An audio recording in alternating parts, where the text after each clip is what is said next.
Now we're going to talk about Mars's AtmaKaraka. Now, according to Parashara, Mars is cruel with red eyes, moving to and fro, of torn form, Pitta nature, angry with a lean medium-sized body, or twice more. Okay, so we know that Mars is a cruel planet, and it looks up just as the sun does. So Mars is going to be the soldier, the problem solver, and it's going to take immediate action in emergencies. Mars is also a very opinionated planet. As we said, it looks up, so it has strong visions of how things should be. And if it's not well placed, Mars AtmaKarakas will have a tendency to think they're right and to be too opinionated. So if it's good, it's going to pick up the right fights. But when it's afflicted, it might be aggressive or get into fights too easily. Now, Mars is a fixer. Okay, so if you go to a Mars AtmaKaraka about a problem, they will want to fix that problem. They're also very good at fixing say a computer hardware or mechanical things. They're good engineers. Now, if Mars is good, healthy anger that fights for the right reasons. Yeah, so if it's good, Mars is not gonna lash out, but it's going to have a healthy anger just when it's needed at the right time. Mars is also efficient, it's logical, it's very direct, it's focused like the sun. It's also a dry planet, so it might seem cruel to others. Okay, its job is to protect people. And sometimes in order to protect somebody, Mars might have to use cruel means. If we imagine a surgeon has to hurt somebody in a way in order to heal them. And Mars is not interested in comfort or praise. They just want to get things done, and they don't require much. Okay, they just go for the goal without needing comfort, without needing praise. They just go for it. Now, Mars AtmaKarakas tend to be independent, solitary, very task-oriented, and respectful when respected. So they require others to respect them. As we said, they're very direct, so they're not into small talk. And Mars is also a celibate planet, and that's because it's too focused on tasks. So it's not a relationship indicator per se in Vedic astrology, but it's very important in relationships because Mars is going to help us act and make good decisions in a relationship. So for example, Mars in the D9 will show the courage in solving problems in relationship. Mars is also very active, ambitious, intense, idealistic because it looks up. As we said before, it's mechanically inclined. They can help solve difficult things. If well supported, when Mars is transiting in a good position, it can indicate a good time for surgery as well.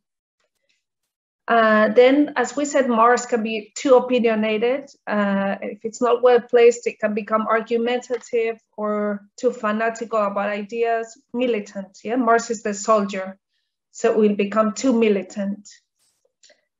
And then when we've got children with Mars AtmaKaraka, well as adults, but this is important for parents to know about children. They can be very energetic.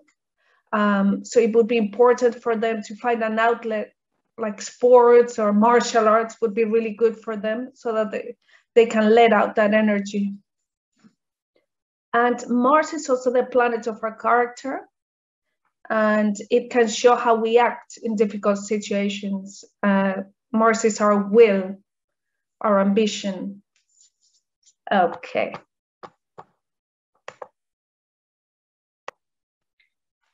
Now, when talking about careers for Mars at AtmaKaraka, Mars, as we said, is the engineer.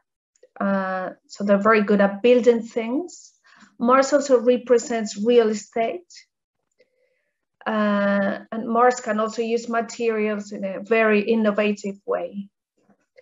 For example, if Mars is with Rahu, especially in the sixth, it can give great technological ability. Rahu represents innovation.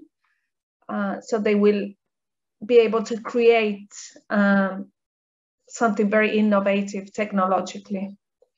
Mars can also be in the police force. They can be firefighters because Mars represents fire. They can also be in the military. Then if Mars is with Saturn or involved with Saturn, so if it's getting an aspect from Saturn, Saturn is the farmer, so they could be involved in farming. Mars with Venus can give athletes, since Mars is that capacity to train, whereas Venus gives the capacity to recuperate. Then Mars with Venus can also give hairdressers or even chefs, as Mars is fire. So when we've got Mars, it can give chefs. Now Mars AtmaKaraka can also be involved in construction, mining. Mars also rules over gems, so we could have gemologists. Other careers that are very Mars-like are, for example, surgeons, chiropractors, acupuncturists as well. If we've got Mars, Venus, and Mercury, acting as well could be one of the careers, but of course we would have to have other influences. So for example, if somebody had Mars in the sixth, that would be an example for a policeman, or Mars in the ninth, because the ninth represents law. For example, we could have a defense lawyer, because Mars is going to be like that soldier that wants to defend, that wants to fight for the rights of others. Okay, so these are the careers for Mars.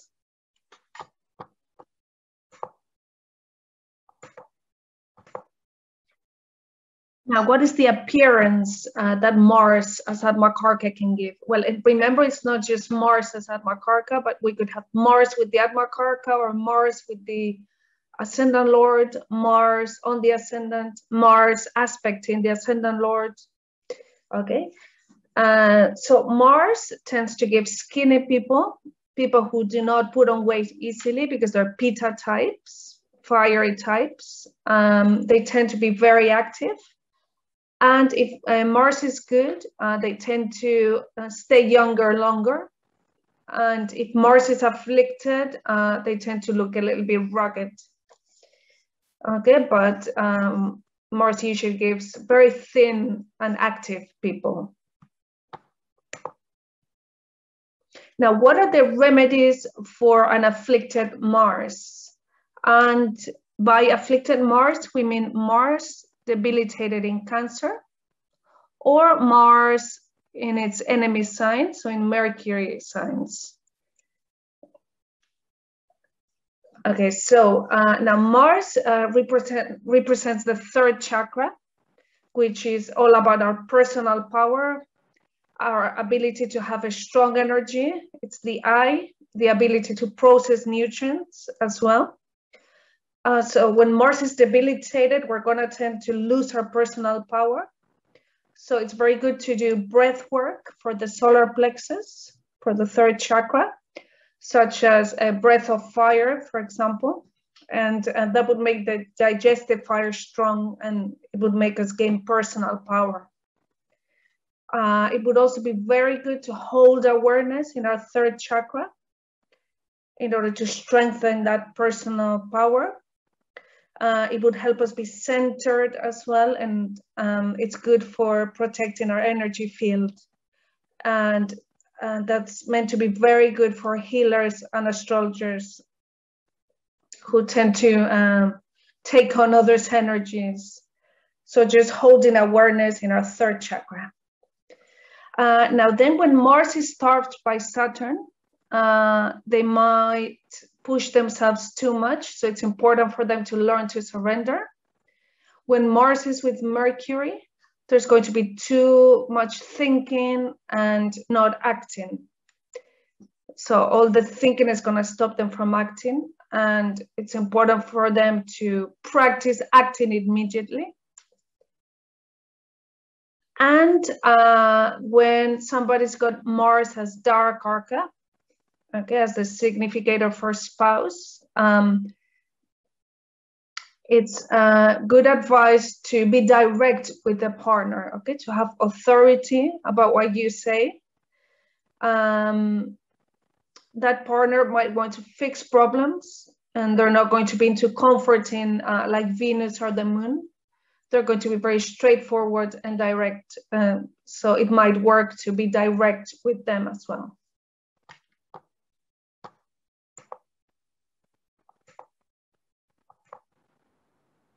Now let's talk about the Svamsa for the signs that Mars rules over. So that would be Aries and Scorpio Svamsa.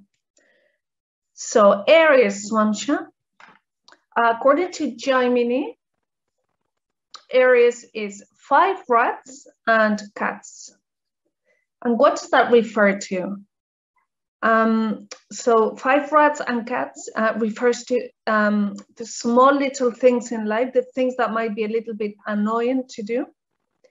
So an Aries Svamsa might be good at doing big things, but are unnerved by small things. They might find small things really annoying, and they have to learn to deal with that. They have to learn to deal with small idiosyncrasies, small little problems that may come up in daily life, mishaps or irritating things in life. So they need to work on their patience. Yes, we said rats and cats are the small annoying things in life. Well, also, this could be something physical, such as Aries Svamsa having rats or cats as pets. And the spiritual task for an Aries Svamsa. Okay, so that's for the people having the AtmaKaraka in Aries in the D9. The spiritual task would be to learn to see little things as part as a whole. It's like a purification process for them, since Aries is a fire sign. It's about letting fire purify the mind. So seeing little things as part of the whole.